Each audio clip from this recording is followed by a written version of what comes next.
43-savol. Massasi 8 gram bo'lgan neonga 48 gram noma'lum gaz qo'shilganda hosil bo'lgan aralashmaning o'rtacha molar massasi 35 ga teng bo'ldi. Noma'lum gazni aniqlang deb berilgan. Demak, bizda 8 gram neon bor.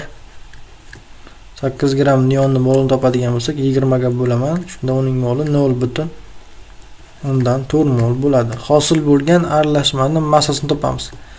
Dastlab 8 gram neonga qo'shilyapti 48 gram noma'lum gaz. Shunda jami gazlar aralashmasi massasi 56 gram bo'ladi. Va aralashmaning molini topamiz endi. 56 ni bo'lamiz 35 ga. O'rtacha molar massaga.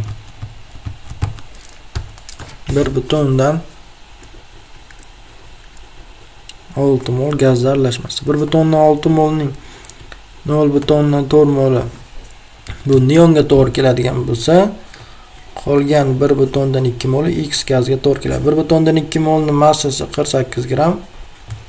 1 molni qanchada topadigan bo'lsak, bizga kelib chiqadi 40. Massasi 40 bo'lishi kerak. Ne bu argon? Va javob